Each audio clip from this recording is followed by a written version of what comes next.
You're listening to a Patreon subscribers only podcast from sussexactors.co.uk. To receive more great content, go to patreon.com/SussexActors.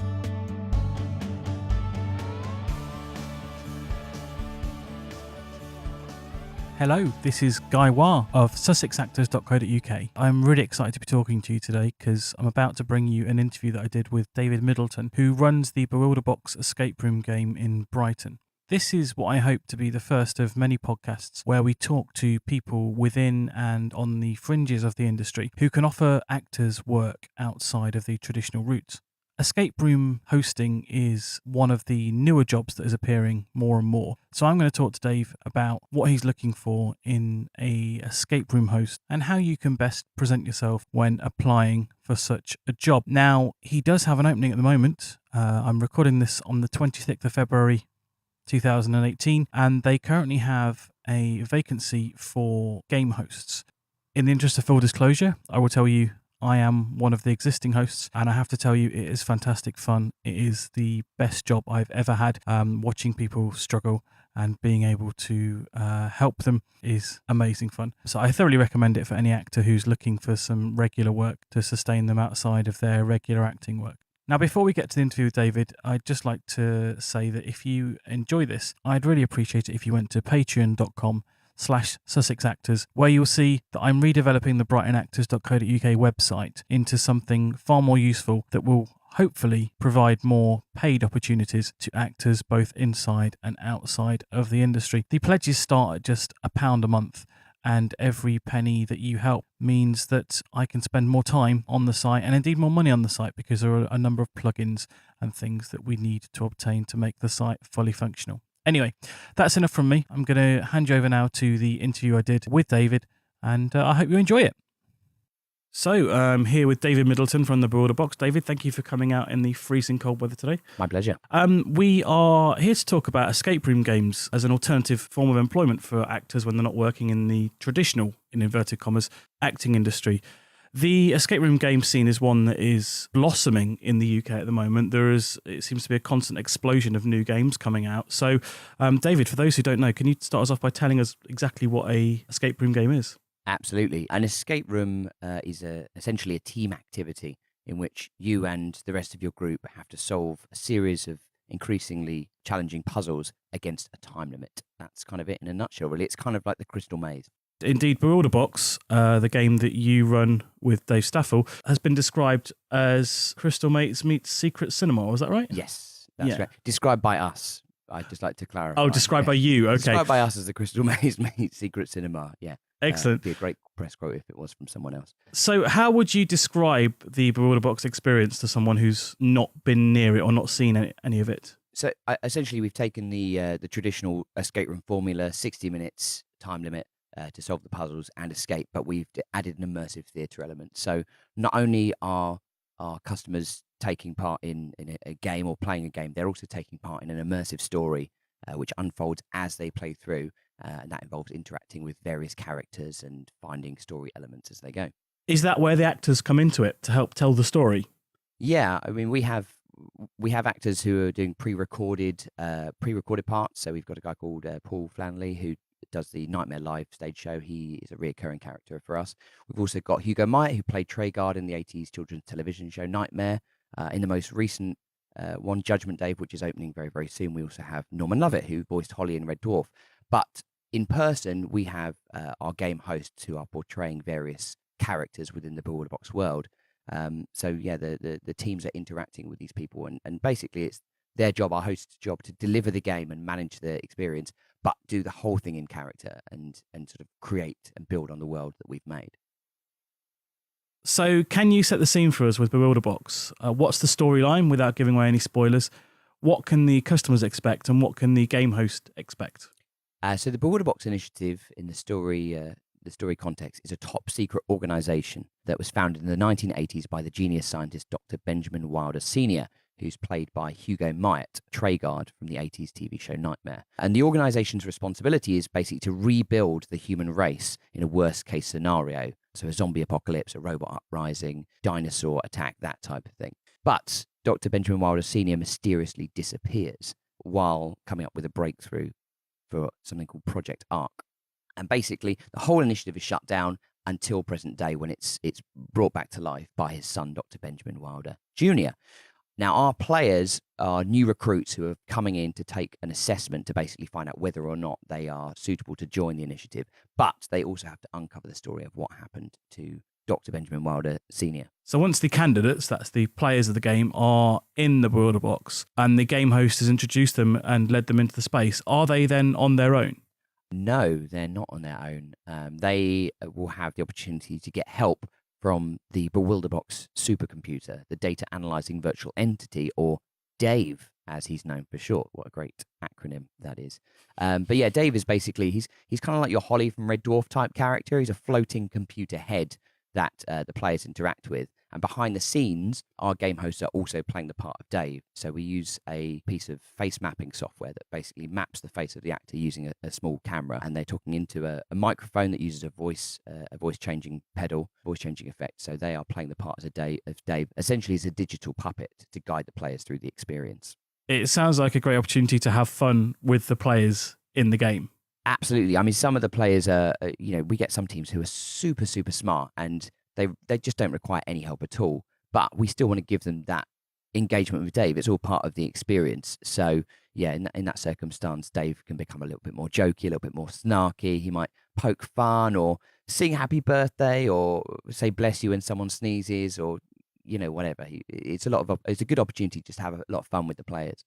The game hosts, that's where the acting work comes in. And I believe you're currently recruiting for actors for that role? We are, yeah. I mean, there are your sort of traditional escape rooms. There are, you turn up and somebody says, "Oh, have you done an escape room before?" And then they tell you what the backstory is. And we really wanted people to sort of immediately feel immersed in the story. So yeah, we're recruiting at the moment for actors to come and portray our game host and yeah, basically it's a performance piece. You're a character.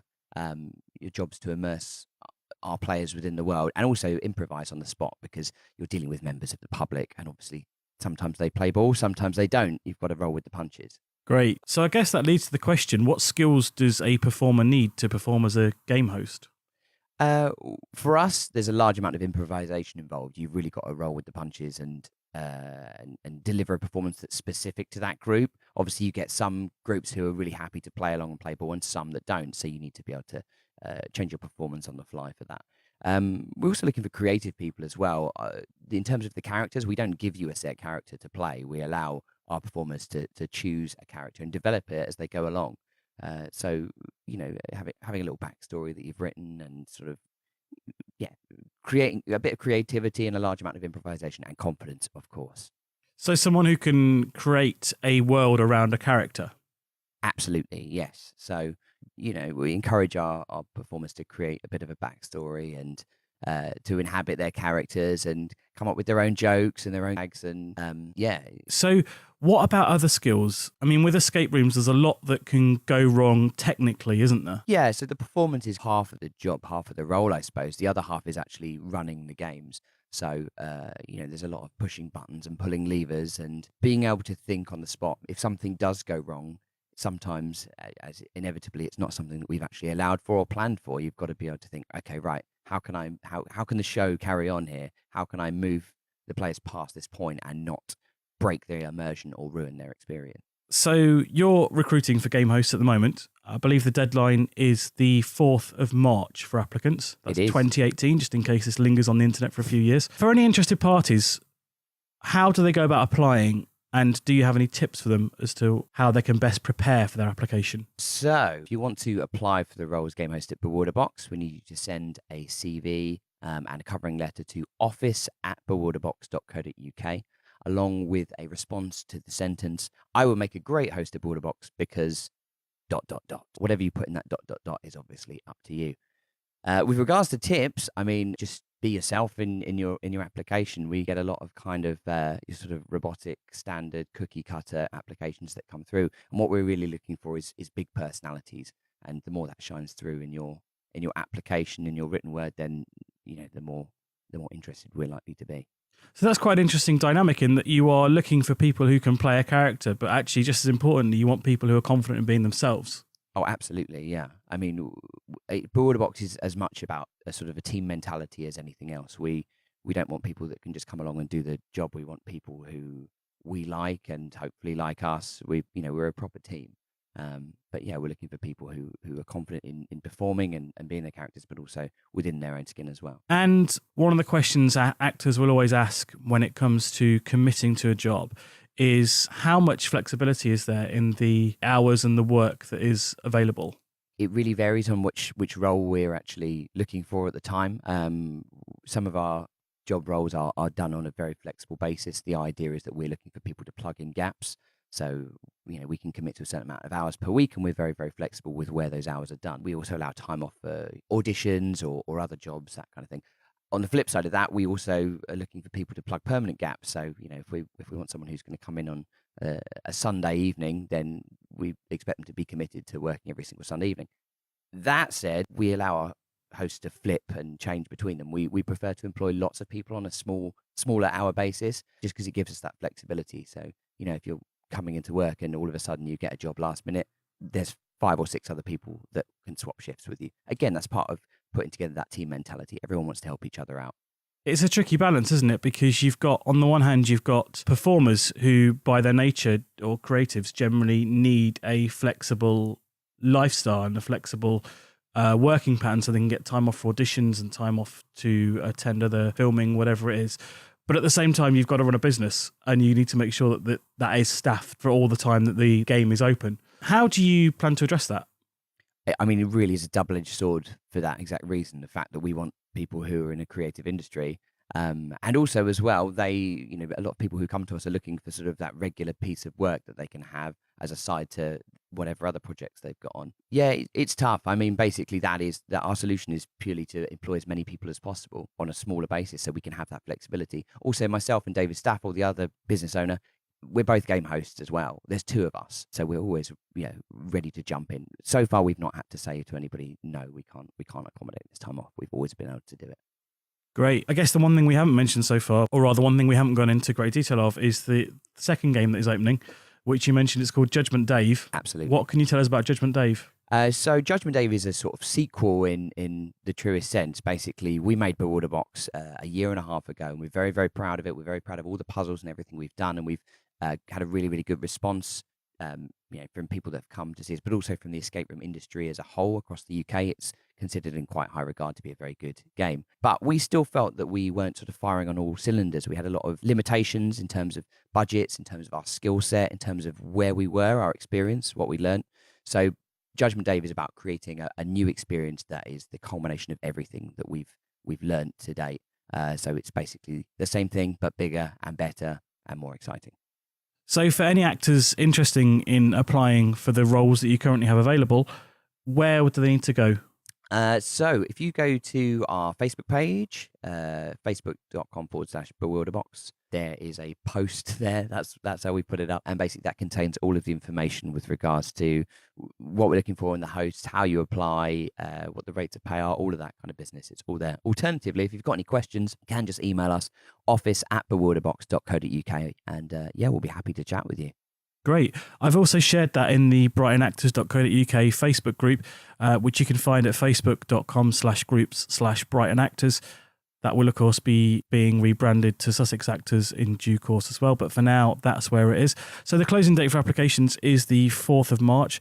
Do have a look. I mentioned at the start of this interview, I am one of the game hosts and it is amazing fun and I can't recommend it highly enough. And also Dave are great to work for, brilliant employers and great fun to work for. So I think that really brings us to the end. I guess one question for you, Dave, before you go. Aside from Bewilder Box, what's the best escape room you've played? Oh, there's an escape room in Bournemouth called Marvo Mysteries, which is just absolutely fantastic. It's just incredible. It's got there's things happening there that just sort of seem to happen by magic. Just the best puzzles, the best sets, the best atmosphere. Anyone that goes down that neck of the woods should go and try that game out. What was it called again? Marvo Mysteries. Marvo Mysteries. I'll definitely be checking that one out at some point. Great. Thanks for coming in, Dave, and giving us your time. And I hope we get some amazing applications from our listeners. Well, we've already had some fantastic ones. So, yeah, hopefully more on the way. So there we have it. That's our first interview complete with someone on the fringes of the acting world who is able to offer actors an opportunity to use their acting skills to provide an income. I have to say as well, I've been working there for 6 weeks and both the Daves have been incredibly supportive, both in terms of helping me with the job and also allowing me time off for interviews and auditions and the other things that we have to do as actors. I thoroughly recommend the job for anyone who's confident with improvisation, has a nice big personality and is able to hold their own with a group of customers who may or may not be interacting with you. You'll also need some technical skills, as we mentioned, because you may occasionally need to drill a hole in something or screw or unscrew something. As I say, this is going to be the first of many podcasts. How many really is down to how many Patreons we get. If you found this helpful, please do head over to patreon.com/Sussex Actors and subscribe.